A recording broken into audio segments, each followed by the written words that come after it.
All right, welcome back, everyone. We have a great show lined up. We have a lot of people in the green screen and not the green screen, the green room. How about that? And on social media. And anything that I say is definitely not meant to bypass your medical doctor's advice. Just check with your doctor before you implement any of this information. All right, let's just dive right in, Steve. All right, we're ready to, and we don't usually go straight to the green room, but in this case, Lanny from New York might have firemen stomping through her place for some kind of fire drill or inspection. So let's get her on the air first. And Lanny, if you'd unmute yourself, you are on. Hang on, you are, as I said, on with Dr. Berg. Go ahead with your question. Great. Thank you. Hi, Dr. Berg. Hello.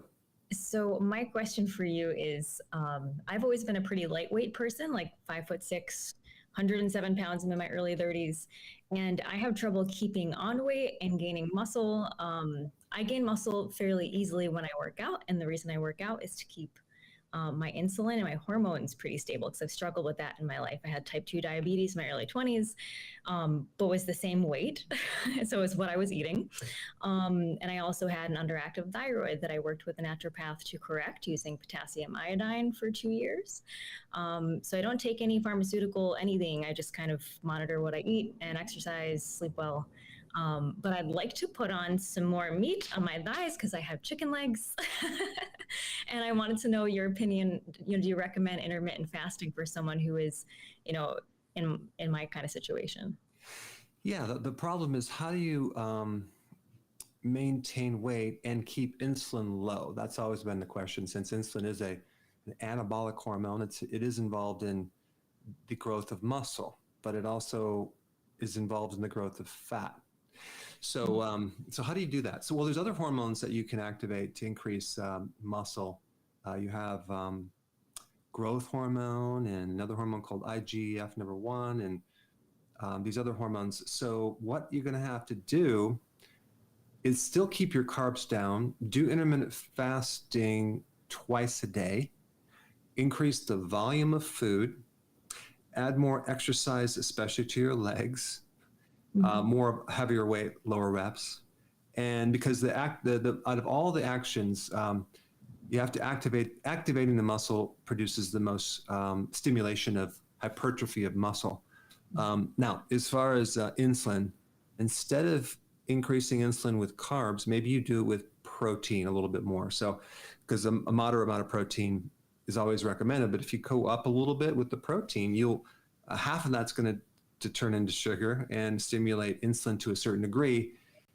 But also you have this counter hormone coming in called glucagon, which will help minimize the effects of the insulin to a certain degree. So I think that's what I would do. And then on top of all that, make sure that you really kind of get a little more sleep, because growth hormone is activated by sleep, protein, and the absence of sugar. So I think that would be the program I would use to try to accomplish what you're doing. Thank you. When you say intermittent fasting twice a day, what should be an ideal schedule of eating and not eating? Well, when you fast, you stimulate growth hormone even more than exercise. So I would try to do those 2 meals within 4 hours, and that would be the best way to do it if you could. So that way you're fasting for like 20 hours, then you have 2 meals, but you're probably not going to be hungry for the second meal. So you're just going to have to eat anyway to keep those 2 meals in. That would be a great thing, but maybe you start out with 18-hour fast and then kind of go up to 20, because it is difficult. You're like eating at 3 and then eating at 6, I think, somewhere right around there. So it's a little tricky, but I find 12 hours difficult sometimes. I'm okay. Well, here's the thing. If you find it difficult to fast, then we know you're not quite you haven't adapted yet.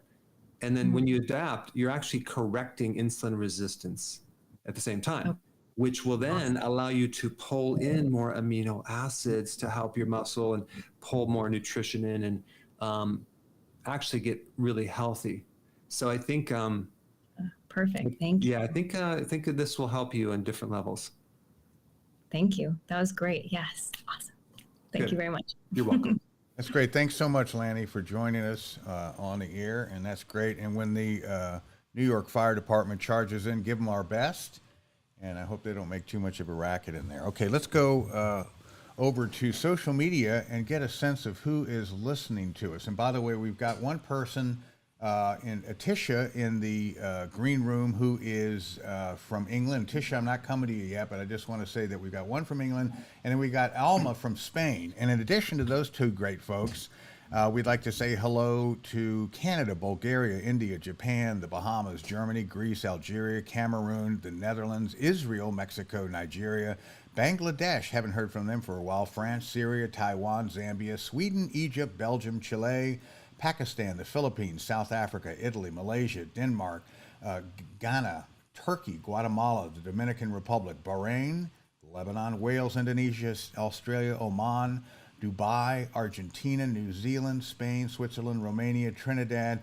Tobago, Iran, Macedonia, Ireland, good grief, Ukraine, Serbia, Kuwait, Panama, Croatia, Jordan. Let's see, almost done, folks.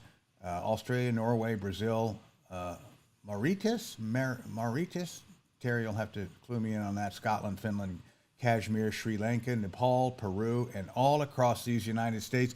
And by the way, you see all these from the sort of Arab nations. Tell them, why don't we just take a moment here to talk about the growth of these channels, these various different language channels, and also their ability to get your products at a cheaper rate. But boy, they're kind of from the English channel obviously is growing the fastest, but you also have this in second. It's the Arabic channel, which, if I'm not mistaken, it's already almost at 5 million subscribers. So that's incredible. So there's a lot of people in other parts of the world that are subscribing, especially, which is surprising, in Northern Africa, which I never would have thought that.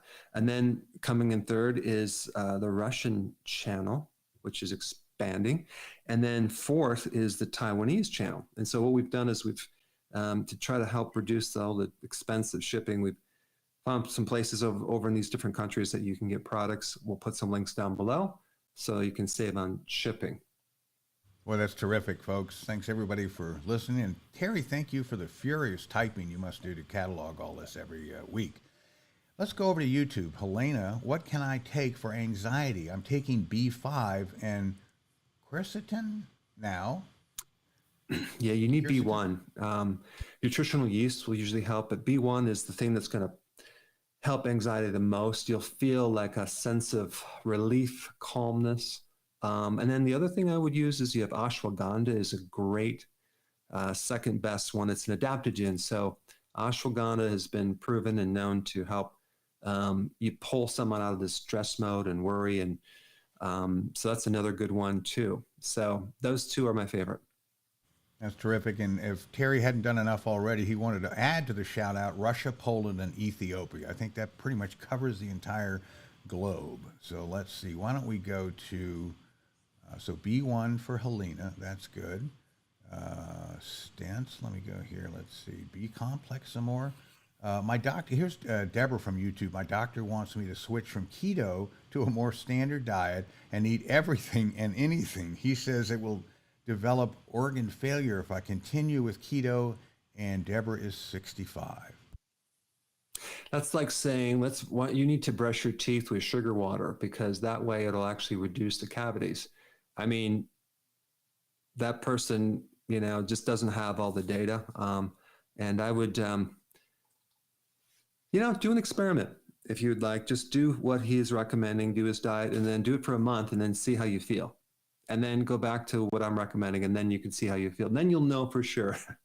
Well, I'll tell you, the emotional component is the biggest driver for me. I mean, I could probably lose a few pounds, but being depressed and miserable and jittery and anxiety ridden from eating tons of carbohydrates and donuts and so on is not worth it. I mean, so that test should be interesting. I would rather feel good emotionally than really worry about my waistline. At least do that first. So I can say from my experiments, there is an unbelievable difference in my quality of life since I quit eating all that crud, and in my case, specifically do intermittent fasting. So yeah, have at it with that experiment, but after an honest evaluation, I'll bet you'll find something different from what you've heard. Let's see. How about, oh, and here's something positive, as we've seen several times today on the stream. John from Melbourne, Australia on Facebook. I've never been healthier. Thanks to your advice. So there's some more support. Awesome. And let's see. Awesome. That's so great. And now we're going to test the loyalty of the audience by bringing up a question and see if they've been watching your videos and so on. And Doc, here's the first one. All right. So true or false? Applying cold therapy after an injury will speed up your healing, and I'll just add, and recovery. Okay. Is that audience. true or is that false? All right, dig into that. Let's see what else we have here. We're so excited about the folks in the green room, but we won't forget about our friends on social media. So let's see here. Freelay from YouTube wants to know what you suggest to address dark blemishes on the face. She didn't say how old she is. You know, there's several things that could be, but I will say one of the common remedies for hyperpigmentation on the skin is essential fatty acids, and so there's a lot of foods that can do that for you, like especially the fish oils, the fish food, like fatty fish, not fish food though, but that type of thing. And I think even cod liver oil would be good. That's really good for your skin because it has the vitamin A, which can help the skin in many different ways, including that hyperpigmentation. So, and that also works if you have scaly, dry skin too. That's usually because you're deficient in a fat, usually vitamin A or a fat food. So the foods that are real high in vitamin A would be butter, cod liver oil, liver, and egg yolks. So egg yolks is a good one. That's an easy one to do. Wonderful. Okay, and to demonstrate that people from all over the world struggle with some of the same things, Jayati from India on YouTube has been asked by a doctor to reduce carbs in this case from my diet, but carbs are a staple of our diet in South India. What are some good alternatives to rice and other high carb foods? It's a staple, but it's also a common thing that in India we have a lot of diabetes. We're getting more obesity.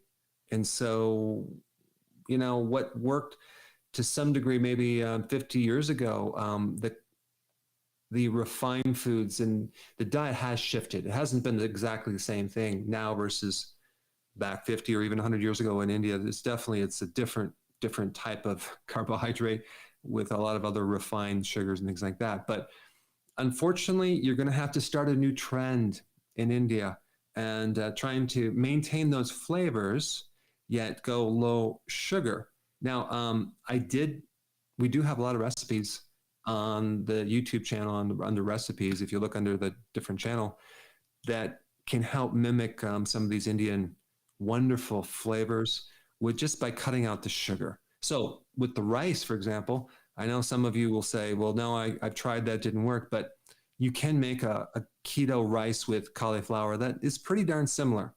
And that's what I do. And I'm even growing this curry plant. It's not called a curry plant, but it's a plant that has the curry leaves because I just love those flavors. So there is a way to do it, but you know, it just do it without all those sugars. That would be, and be a trendsetter. You know, maybe you could start a new thing, and I bet you all the benefits will cause people just to jump on the wagon and follow you. Wonderful. Well, we're rooting for you, India. So go get some of that cauliflower rice, and if you dump some of that great sauce, masala, and all on top of it, I guarantee you'll have a great day. And the audience has been very attentive. We asked a true falser, which said applying cold therapy after an injury will speed your recovery. And the audience, 99% of the respondents say true, and there's a stubborn 1% that say it's false.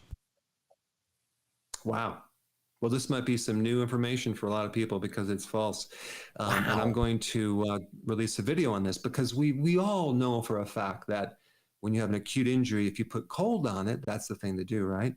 But what's fascinating is things have changed as far as the evidence on that. There's no proof that it increases recovery at all. Now, it does reduce pain. It does reduce inflammation. but not recovery. If you think about what inflammation is, it's part of the healing response. And when you reduce inflammation, whether from ice or an NSAID, like a medication that blocks inflammation, guess what? You increase the time of healing, the duration where you have that problem. You shorten, you repair and recovery, because now we don't have that inflammation. We have lack of blood flow. So that's interesting because it's one of those things that everyone knows. And I always am suspect of those things that, oh, we all know, we don't have to take a look at this because it's true. Well, let's just take a look and make sure that's true. Now you say, well, it does get rid of pain when I put an ice pack on it. Yeah, okay, good. So do it for that. But there's other things you can do for pain that are equally as good. And I am going to release that video next week. So anyway, this is new information. And I will say this, Steve, and then I'll zip it.com. But anytime you tell someone opposing information, sometimes people just like reject it right away and they get upset and they defend their viewpoint. All I'm saying is like, look at the information, take a look at it before you reject it, and then conclude, because we all have fixed ideas, and that inhibits our ability to look at all the information when we have these fixed ideas. So that's all I'm saying, and now I'll be quiet. Oh, that's all right. You know, people used to bleed themselves half to death thinking that got rid of the bad, whatever, karma, but we've learned since then. Let's see, DCH from YouTube, could you please do a video on eating disorders, if you haven't already, and how they might impact? I've already done that, and there's been a few people who didn't like that video because I did mention a bit of fasting, and that might be a problem. But okay, so all I'm saying with eating disorders is don't snack, okay? Have 3 good meals. How about that? And then that would help you. But the carbs are a problem. What the person, what we're trying to do is we're trying to stabilize the person emotion-wise, so they can have more control over this condition. And feeding the brain ketones is a very therapeutic thing to help with that on many different levels. So anyway, I think that when someone has an eating disorder, there's a lot of strain on the digestive system, especially the gallbladder and the nutrient absorption and the whole thing. So anyway, I did a video on it. You can watch it. Very good. I hope that offers some hope, viewer. Okay, let's go to the next question, another true-falser. All right, true or false.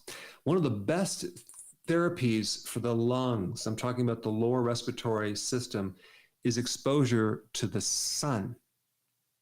Is that one of the best remedies? True or false? Or yes or no? You can, either way. That's very curious. Okay, why don't we go back to the green room? Let me see who I'm going to pick on next. You know, Jared's very handsome. Why don't we bring him on the air? And he's, I think, a surfer dude. I heard him talking about there may be a skateboarder. But anyway, he's also into health. And Jared, you're on the air, with Dr. Berg. I think you're muted, Jared. Hey, Dr. Berg, hopefully you can hear me. Yes, perfectly. Cool. Yeah, man. So basically, ever since November, I was going surfing pretty much every single day, doing long, intense bike rides. And starting November of 2021, I started having this weird thing, like a pounding sensation of my chest. So my heart, it would beat really hard for no reason, even if my heart rate was normal. So it would pound, and then I'd also get like a weird adrenaline rush type feeling in the chest. And so that started November, went to multiple emergency room doctors, followed up with cardiology. They couldn't figure out what was going on. And so basically, I've been trying to find the root cause of the issue. A lot of doctors say that it could be dysfunction of my autonomic nervous system. And so, yeah, I've been just trying to figure this stuff out for a couple months. I had to quit my job and quit school back in February because of it. So, yeah. Wow. Well, the heart, you have 2 things. You have, have you checked your pulse rate? Has your pulse rate went up when you feel this pounding, or is it just more of a pounding that you feel or hear in your body? Yeah, so my pulse rate is normal. It'll be like 60 beats per minute, but it just I will feel the pulse in my chest. So my heart will just shake my entire chest every time it beats. Yeah. Yeah, that's a classic potassium deficiency. It's difficult to measure potassium in the blood because most of it is not in the blood, it's in the cells. So you'd have to do an intracellular potassium test, which you can do, but a lot of times the doctors don't even know where to order that test from. But you can do a home quick kit. But here's the thing: you need more potassium. You can do it in high potassium electrolyte powder. You can start eating more greens and vegetables. And then realize what depletes potassium is refined carbohydrates, sugar, and pasta and breads, things like that. But potassium will pull you out of that. I used to have that problem. Now, there is another cause of that as well, and that is your pH is just a little too acid. So if you're doing a lot of like kombucha tea, for example, I know that's been known to do it, or too much apple cider vinegar, that can do it. But that usually isn't the case, but it can cause that. Let's say you do that and then adding more potassium doesn't help you. Then you need to just take more B1 and that will calm the heart down. It'll prevent that excessive pounding. But I would go with potassium first. And I would like to mention when I lived in San Diego, the first and last time I ever surfed, I walk out there, I bought a suit, I was all excited, and I grabbed a surfboard, and a wave takes the surfboard one way and takes my head another. I whiplash my neck, go back on the Oh, dang. into the sand. I have a line of chiropractors waiting to get their hand on my neck, which you never want to adjust someone after whiplash. So anyway, to make a long story short, I messed up my neck and never went back out. But I thought, I think it's a great thing to do, and I could imagine it's a lot of fun. That's actually crazy because a month before I started having all these symptoms, I got stuck in between the wave and then the surfboard nailed me on the right side of my neck. And so I was talking with a lot of doctors, like it could be vagus nerve dysfunction, maybe a compression of the vagus nerve runs through the heart. So yeah. Well, you know what? That's important to know. Absolutely. A misalignment can cause pressure on this, like your C1, which affects the brainstem, which is connected to the vagus nerve. That's right where the vagus nerve comes out. And that can create that sensation. Absolutely. So I think if I were you, I would find a competent, good chiro that you can go to and have them work on that. I bet you that would help you. I bet you that would help you tremendously. Cool. So more potassium and then possibly get an adjustment on the neck. Okay, awesome. Absolutely. Thank you. All right. Welcome. Thank you so much, Jared. And we're so proud of our green room. They are really keeping their questions concise, and that's going to provide room for everyone else, to come on. Okay, so next question. Everybody's very fast with that. Just a moment. Let me get to that. Boy, the questions just fly right past that. All right, here we go. Quiz question number 2. And good grief. The quiz asked, true, false, one of the best therapies for the lungs is exposure to the sun. What an interesting question. 78% of respondents say it's true. 22% say it's false. Give us the answer. It's one of the best, in caps, remedies for the lungs and lower respiratory system, because when you get the rays from the sun, not only are you getting vitamin D, okay? Not only are you getting vitamin D, but the UV light can act to clean the pollution from the air. It can actually help reduce microorganisms and pathogens in the air. That's cool. But on top of that, on the other side of the spectrum, you have infrared. You have the infrared spectrum that actually comes down, and that penetrates your body into your brain, into your lungs. So we have the infrared, which is infrared therapy is awesome for your immune system, for making melatonin, for your lung tissue, for reducing infection, reducing inflammation, and helping things like COPD. So you have quite a few cool things in sun that go beyond just the vitamin D. You got UV, vitamin D, IR. Um, you might say like, well, okay, we need sun to make chlorophyll in the plants. And okay, so then why do these plants grow in a forest? They don't have much sun.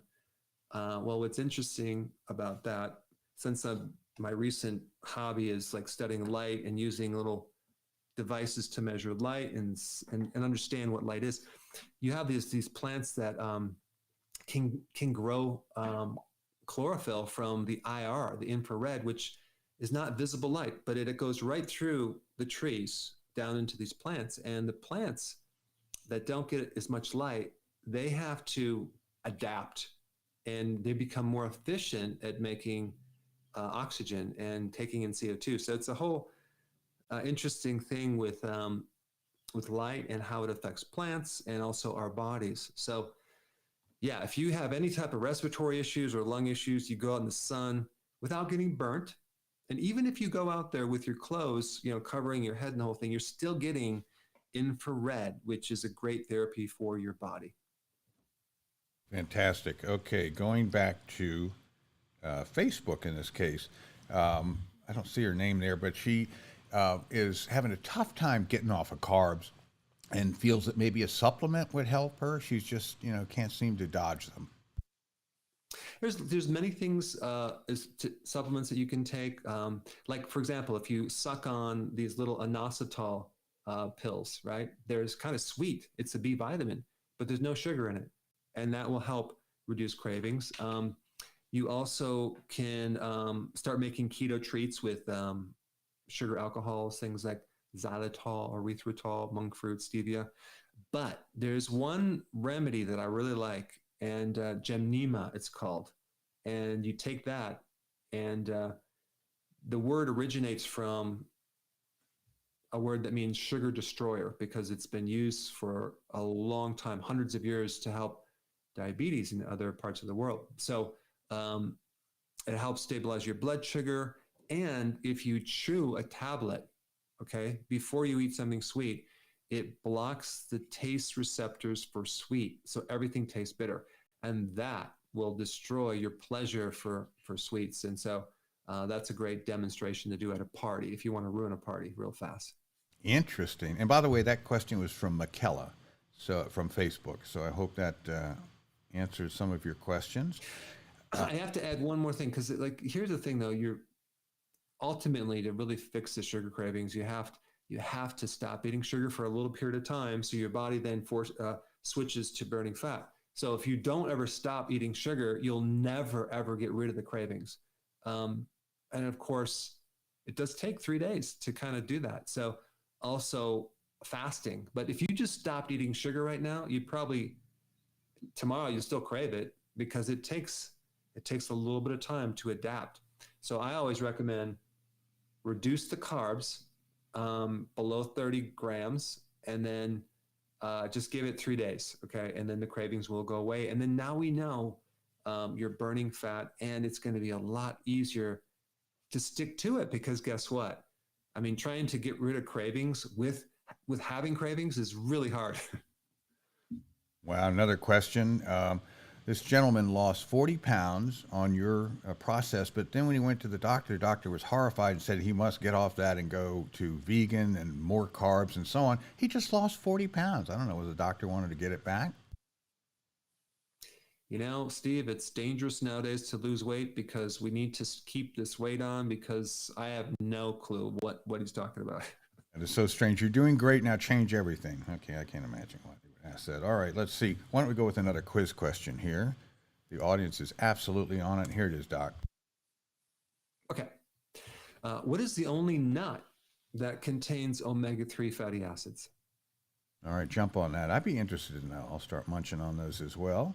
And let's see. Let's go back to the green room, and we're going to have the UK represented perfectly by Tisha. And so, Tisha, if you unmute yourself, you are on with Dr. Berg. Hello, Dr. Berg. Hello. Nice to be here today.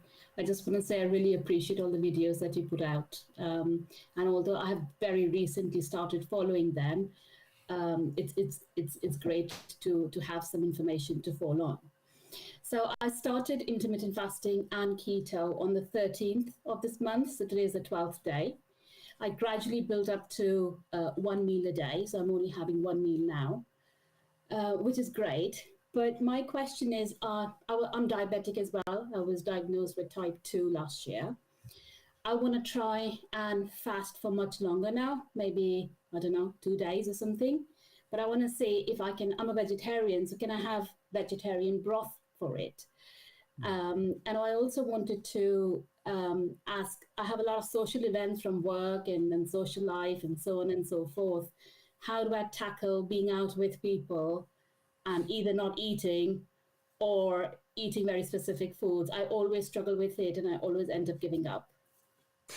That's probably the toughest thing, because the social, when you go into these social events, you kind of go into this interesting state where,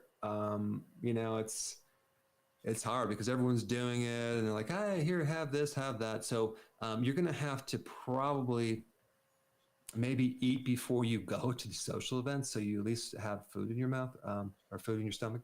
But it is difficult. It's extremely difficult. So keep yourself really busy, maybe talking to people, and you're going to have to just step up your discipline. Realize that when you start, like not giving into it, right? When you start doing that, it's like an exercise for willpower, and it's easier to do it, but versus caving in and you stack up all these losses. So I think if you just really can do it a few times, it'll be easier and easier, to the point where you might get like me, and I can be in a social environment and I can just keep my discipline, implemented. As far as the broth, vegetable broth, I think that's going to be fine. I think it's going to be fine because we're not dealing with even proteins too much, and we're just doing with liquids. So I think you're going to be fine with that. Just make sure that there's like some key nutrients. Being, I think you said a vegan. I wasn't sure if it was a vegetarian or vegan, but you have to make sure. What was that? Vegetarian. Okay, so then you probably do eggs. So you want to make sure you have your zinc, B12, DHA. Make sure you get those, which you probably already know about, and then you'll be fine. But I think that's what I would do if I were you.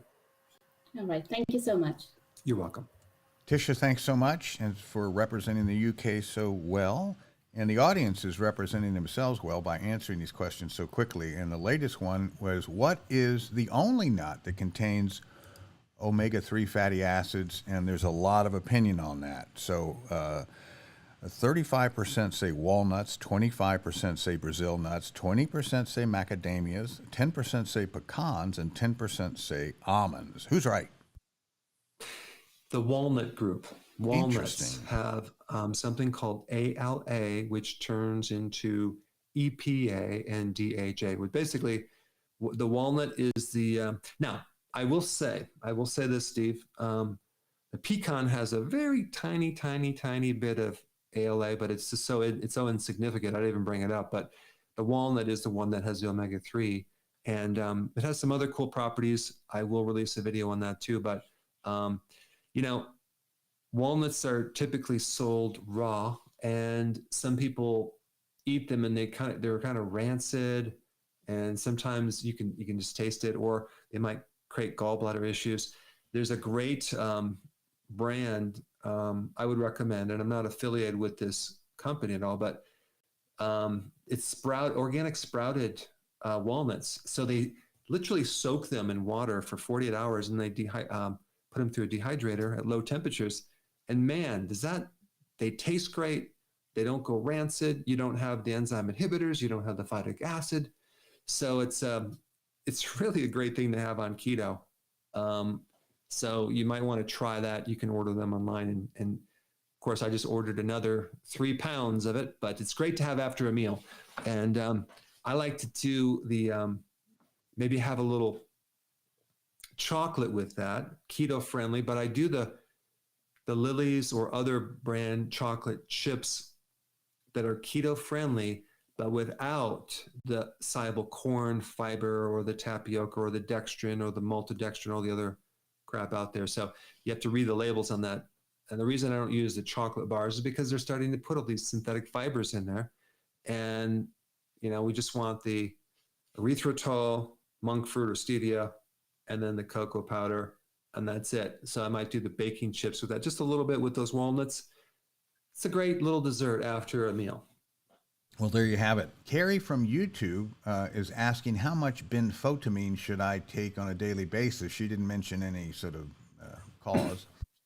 Well, if you're trying to deal with like peripheral neuropathy, you want about, I think I would get ones like 300 milligrams and take those 4 times a day. Spread them out.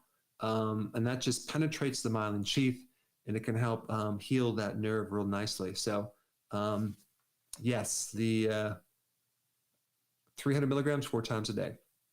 Very good. Yulin from Facebook, can you please address what we should do about brain fog? And again, she's not sort of setting up what might have caused that, but is there a general advice for brain fog? If someone has brain fog, typically they're not on the keto. And if they are, there's something not right. Quite a few things can cause brain fog, but the fuel is the first one. If their blood sugars are off, boy, they're just mentally not quite sharp. So you want to lower the carbs. And I will say this, if you really want to clear up brain fog, start doing fasting, like go up to 1 meal a day and fast for a long period of time. Oh my gosh, your brain becomes so sharp and just right there, you won't have that fog. But as soon as you eat, and then all of a sudden you get foggy. So there are other things too, like when people have an allergy to dairy, that can make them have fog. If they're doing gluten, boy, that can create fogginess. And there's certain ingredients, even in these so-called keto-friendly foods, that can create brain fog because they're filled with all these artificial things. So the fogginess of the brain can be from a lot of different things. But if you do the healthy version of keto, that's the best bet to get rid of brain fog. That's terrific. Antoinette from YouTube, should we take B-complex supplements along with liquid iron, I assume that's not molten, at the same time? You got to be careful about the B vitamins. You want to make sure you get a natural blend, and that's really hard. And even the natural blends are made from yeast that have been fed synthetic B vitamins or from petroleum. So that being said, I think the best bet is to do the it's nutritional yeast tablets that are unfortified.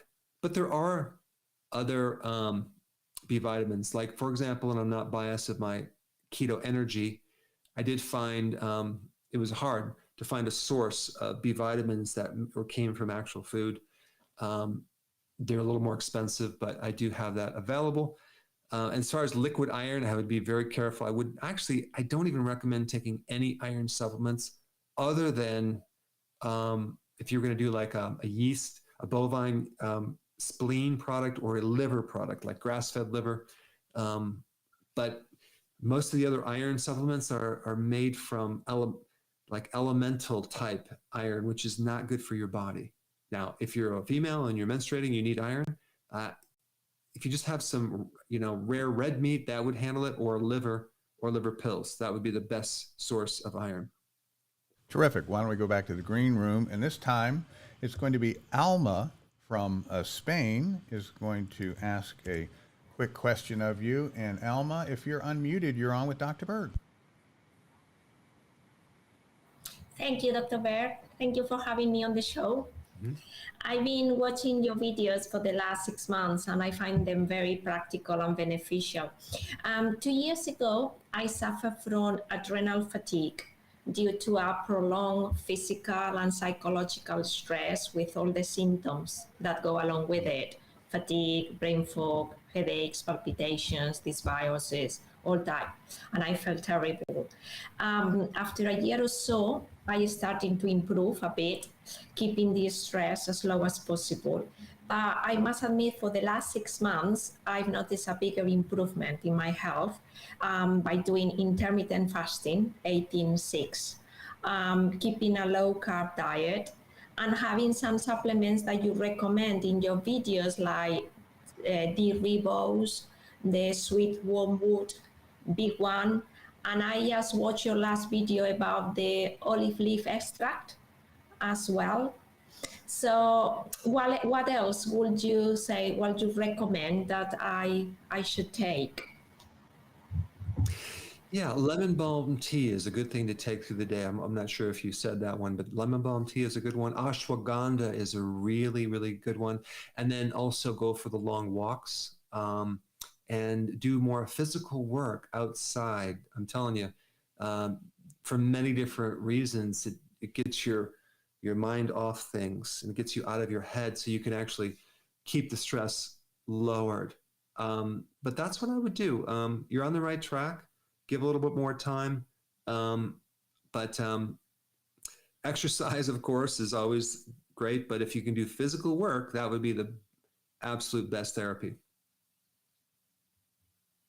Well, that's terrific. Well, thank you so much, Alma. We appreciate you coming on the show.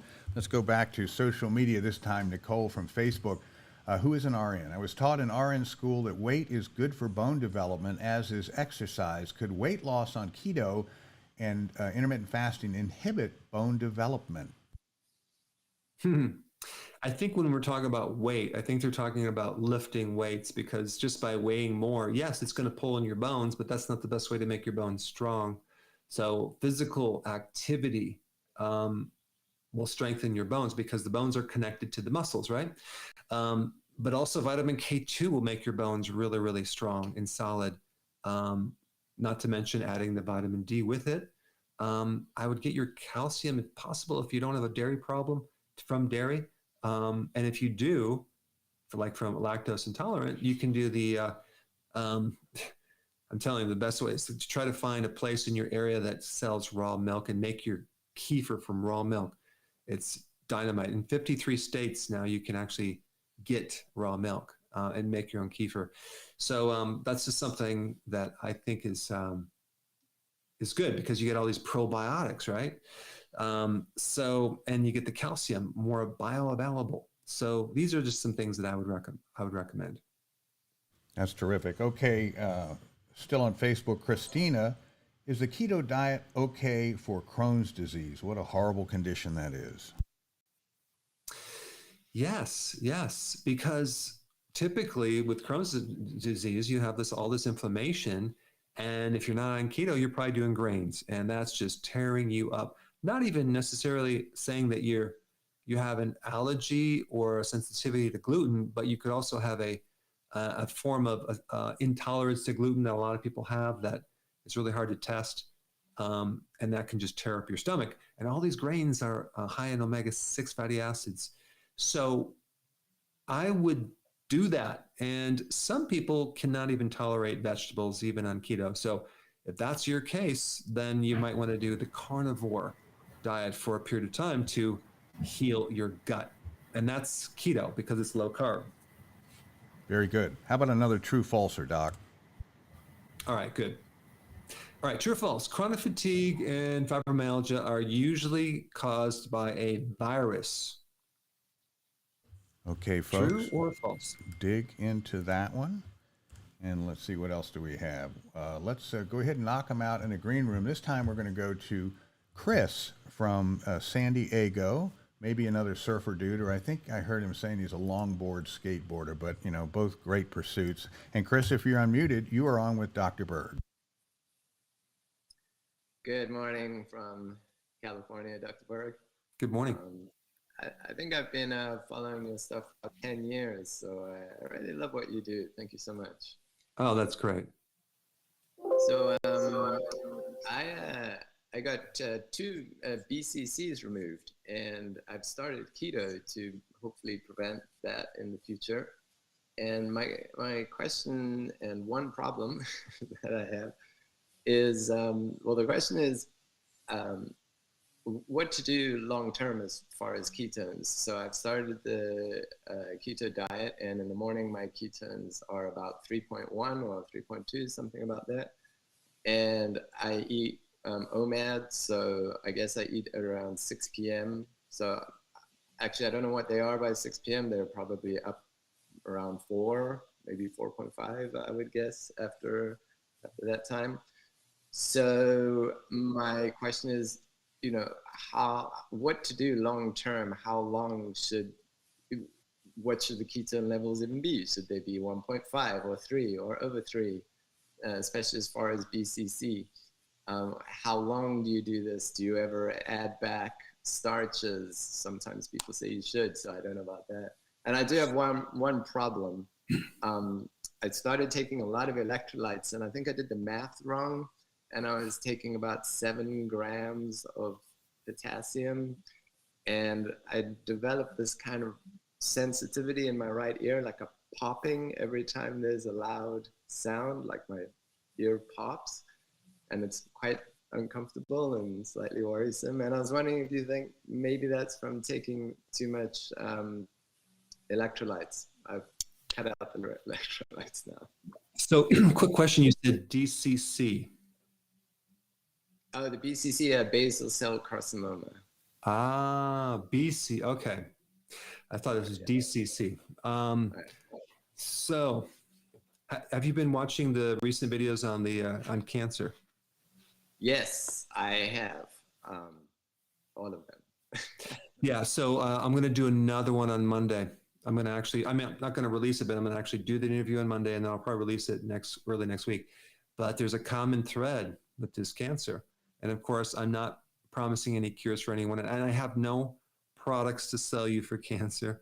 But there's a certain nutritional protocol that we did a study and showed very, very favorable in blocking a certain pathway, and you'll learn about that in the video.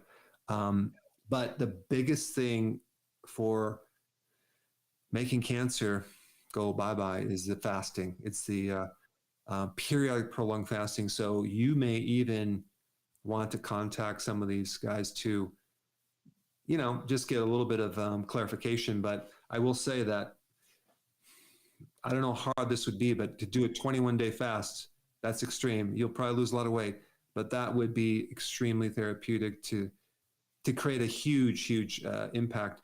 Now, if you can't do that, we'll then just do what you can. But you're going to have to do regular, periodic, prolonged fast, not periodic, but prolonged fasting, and that's going to help you. And then if you get on this nutritional protocol that we recommend, that would add another layer.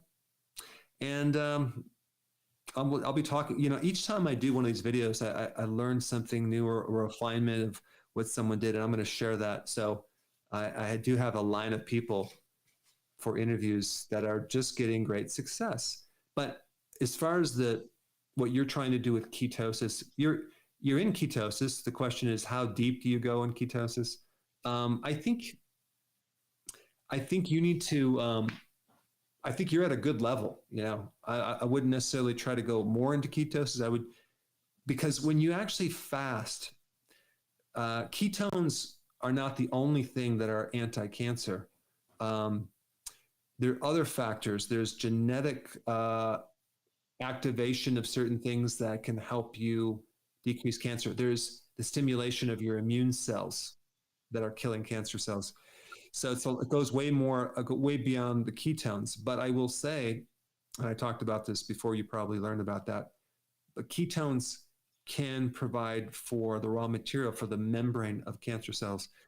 So now when you're fasting, you have all these ketones that are available, but you also have other things going on that can handle the cancer. And so going on the ketogenic diet produces ketones that create a different situation than getting ketones from fasting. And this is why the fasting is like the key with that. But I would not go to try to do this high carb thing occasionally or reset something. That's not going to help you. However, the document that you probably downloaded already on this protocol does have some carbs in it. But you can see it's pretty low calorie. So anyway, I hope I answer that for you, but stay tuned next week to get a little bit more data. But yeah, you want to, start doing more fasting and then, cope with the weight loss a bit if you can. And any ideas about electrolytes in the ears? Oh, yeah. So I've never heard that before. And if it did create an effect and you came off them for maybe a couple of weeks, it should go away, right?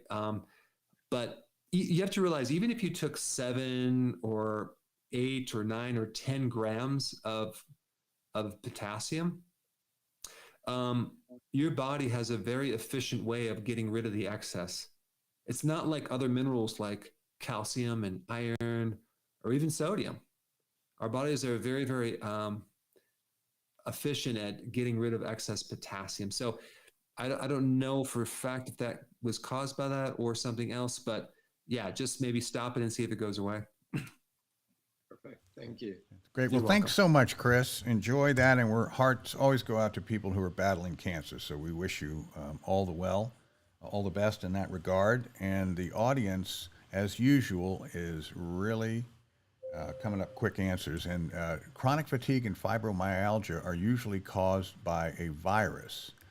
And the audience came back 82% say it's false. Only 18% say it's true. Well, those people that said false, I would love to know what they thought did cause chronic fatigue syndrome and fibromyalgia. There's a lot of data that points to both of those conditions being viral, but not a new virus. It's an old virus being reactivated, and we're talking about Epstein-Barr virus. Some of these viruses that we have, especially in the area of herpes, which the Epstein-Barr virus is, tend to go in remission or a latent phase. And then when you go through stress years later, it comes out. It might come out in various forms like fatigue or achy muscles, as in fibromyalgia. So one of the great remedies for that would be the olive leaf extract. So it has a certain phytonutrient that suppresses viruses as well as helping you with stress. So we have this. You also have other viruses that, like herpes, comes out in a cold sore, or shingles, which is not a herpes, but can be like a chickenpox virus. So some viruses kind of go in remission and they kind of come out when you're under stress. So I'm going to say this because it's important. People think, I'll just take this remedy and get rid of my chronic fatigue. If you don't get to the real core of your stress and really address that, it's probably not going to work. So that the cause of your stress is the most important thing to focus on and address that, because it'll just keep you, keeping that virus keep coming out over and over and over again. I had a patient, and she had a different type of virus infection. It was a type of herpes that just kept coming out, and it was just driving her crazy. And the problem is that her stress was coming because she lost her favorite pet, and she just couldn't seem to get over it. And it just destroyed her for months and months and months and months.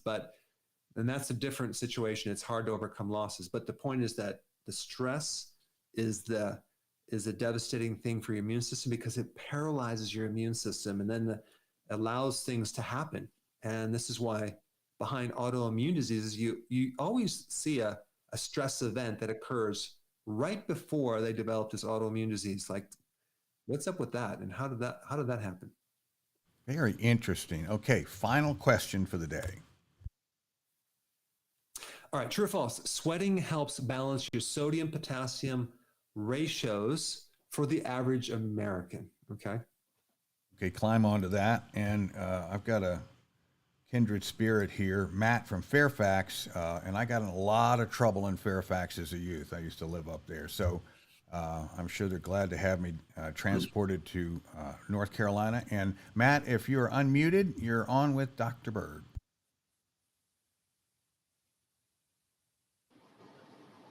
All right. Hey, Dr. Berg. Just want to say, your videos are great. A lot of great information. Huge fan. I've got a million questions to ask you. You guys gonna have to bring me back, I think, but we'll focus on the main thing. So I do want to say some ideas. I just want to know, avocados should be organic. Should my mushrooms be organic?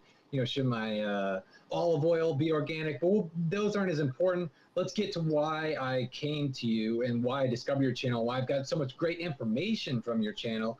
But I've been dealing with GERD, overeating, constipation. So let's specifically talk about your pills. I'm worried about the ginger and the even more so the peppermint in your pills. I've heard a lot about peppermint can relax your lower esophageal sphincter. And so, I have been taking ginger in the past, and just a few weeks ago, I started taking ginger with the digestive enzyme, and I'm really fit. I probably have, honestly, watching your videos, I've realized I have bradycardia. Maybe I have a heart rate of 43. But anyway, ginger was lowering my blood pressure. I just went to the doctor, and I have I'm at about, I think it was ginger or the enzymes, but I was getting lightheaded standing up.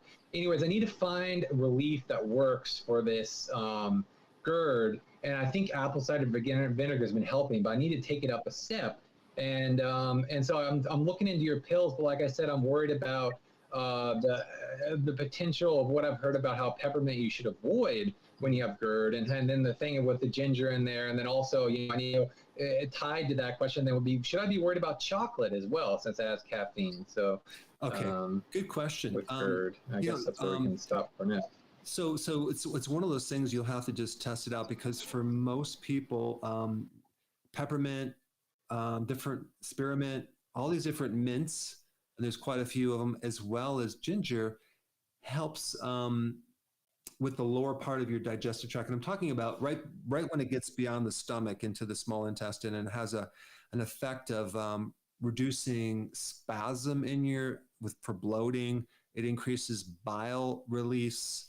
So it does help with that. To my knowledge, I don't know of any incident that it actually aggravated GERD, but then again, we want to actually just focus on those are just kind of like assistance type ingredients. The main remedy is the betaine hydrochloride, which actually will acidify the stomach. And then because the pH now is more acid, then that valve will close. So you have that. And then zinc is another good one for GERD, but also sea salt is good for GERD. And especially working on your microbiome, a really good probiotic will be essential for GERD. And then also looking at your food. You mentioned, I think you, if I'm not mistaken, you eat a lot of food, or I don't know if you overeat, but when you have GERD, it's like that fasting is going to be really important. So here's my... Hey, I tell you what, Matt, you're breaking up a little bit, and we're fighting against the clock. So I would ask that perhaps you, come on back with us. So Steve, let me just, I want to really answer this one. So I'll just, if you can just finish what you're saying. What was that? Go ahead, Matt. Oh, so yeah, as far as overeating, I have been doing intermittent fasting the last 2 weeks since I've started seeing your videos. But I have a problem, I want to get all the nutrients I feel I need. I'm trying to eat 2-3 meals. I feel like, I chew very slowly, so it's hard to tell. Sometimes my meals will last a while, but I try to chew very slowly. But, I think I overtrain, which also could be why I need more nutrients. That's another thing I learned from your videos. So I'm making a lot of changes, but yeah, it's a situation, because if you have GERD, go ahead. Oh, I was gonna say, and could we answer that about the caffeine? Should I worry about caffeine in chocolate? Like, is that something that may relax as well? I know you answered the peppermint. I think it's probably not even the caffeine. It's the other things in chocolate that can aggravate GERD. You have a lot of polyphenols, are called, and other things in chocolate that can aggravate the digestive system more than the caffeine. But it's going to be one of those things. I think you're going to have to test out different foods, because I do know you're trying to get the nutrients, but as you do more fasting, the requirement for nutrients goes down. Also, when you do fermented vegetables, it increases the amount of nutrients tremendously. So the cabbage, the kimchi would give you way more than regular vegetables. So I think you'll have to just test it out, and then also come back on our channel to ask more questions, because Looks like we are running out of time, but yeah, thanks for that question. And hopefully that can help you. Yeah. Awesome. That's great. Thanks so much, Matt. We appreciate you coming on with us and look forward to hearing back from you again. By the way, the final question, we got through them all today, and it asked, are true, false, or sweating helps balance sodium potassium ratios for an average American? And let's see, the average American answer, 55% say it's true, 45% say it's false, kind of a toss-up. Yeah, so I'll release the video on this, but here's the thing. An average American on the average American diet, which probably is not too dissimilar to people eating around the rest of the world, but, well, it is worse, but it's not as bad. But the thing is that an average person is consuming, they're heavy on the sodium, and they're very, very, very light on the potassium. So by sweating, you're not releasing very much potassium. You are releasing some, but you're mainly releasing sodium. So you are going to balance this sodium potassium ratio if you eat like most Americans eat. So this is why they might feel better after sweating. And of course, when they start eating again, they start eating heavy on the sodium. There's nothing bad with sodium as long as your potassium is at least twice as much or 3 times as much as your sodium to balance that ratios out. So the ratios are more important than the total numbers. I'll do a video on this to give you more data, but anyway, I just really appreciate all your questions, all your attention, all the wonderful comments on the videos. Stay tuned for some real interesting videos that I'm coming up with. Even today, I'm going to do another one that I think you'll like. And I'll see you next week as well as tomorrow morning when I release the next video.